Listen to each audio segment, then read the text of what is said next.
Back at it again with another episode of Kingdom Marriage. And listen, we are so happy to be back. Yes. Like, oh my goodness. And I think you are more excited that we are back, right? Yes. I am. I'm totally excited.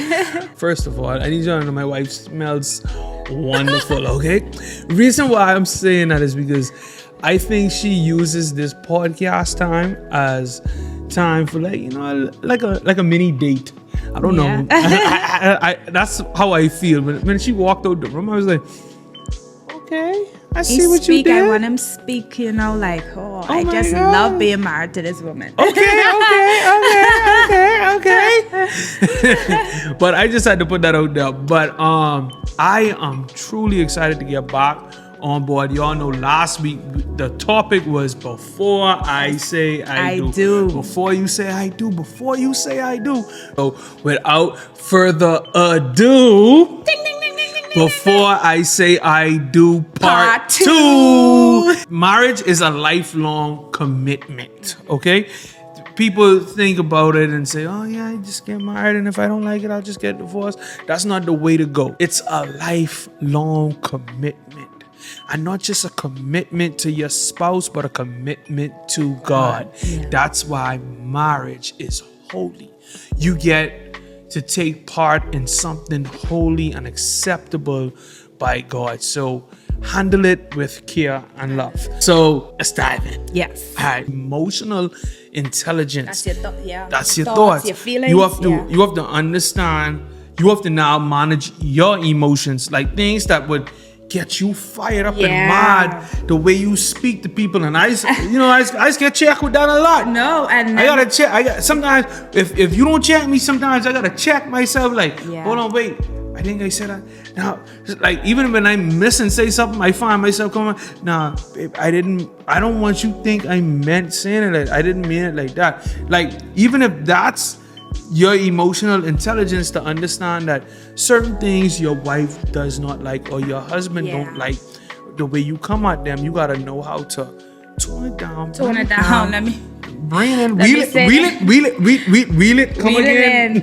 So when me and Tanaj got married, my tone used to be a little more rowdy, spicy. I used to get loud and little up there, and it used to bother him. Shout out to her household. Yeah. So, yep, and that's and we can take some things we get from our household. We can carry into our marriage, into our new home, because with that, I used to be so loud and rowdy because of my mom. She would be loud and rowdy, and not to say that she's rowing, it's just a tone. That was just her? Yeah, just a tone. So I had that when we first got in the marriage, and it used to bother him. He did not like it. He's like, I did not come from that kind of where you feel like you're getting attacked, but you ain't really getting attacked. Yeah. But it's just, I just ain't used to it. So I just want to talk to the two, both. Yeah. Some things you have to leave. You gotta leave in your old house. That you gotta attitude leave that in your old family, king. That sassiness woman. That you like to argue or you think you have to always like have some to say back to your spouse. Go ahead. You gotta check that, because you can't go in a marriage like that, because y'all in for a long run and a long haul. You can't carry that. It's gonna become where he can't stand it or where she can't stand it any longer.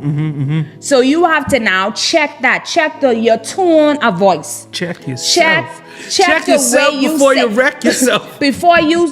Think before you speak. Yeah. Think before you even say what you want to say, because some things you're gonna need to hold back. Yeah, I know we talking about communication and we want to just say everything. Some stuff is left to be unsaid.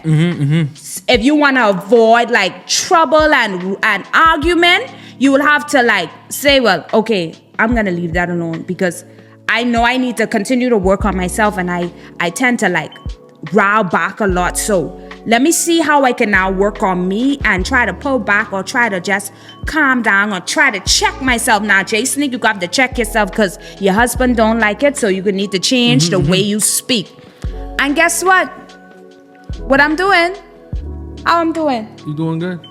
Like total change because I made up in my mind. You doing awesome. Like, yeah. Let me say this. Hold on. I made up in my mind that I want the best for my marriage. So whatever it is I need to change and work on personally, I'm going to work on that. Even if I have to continue to work even now to make a better me for him, I'm going to do just that.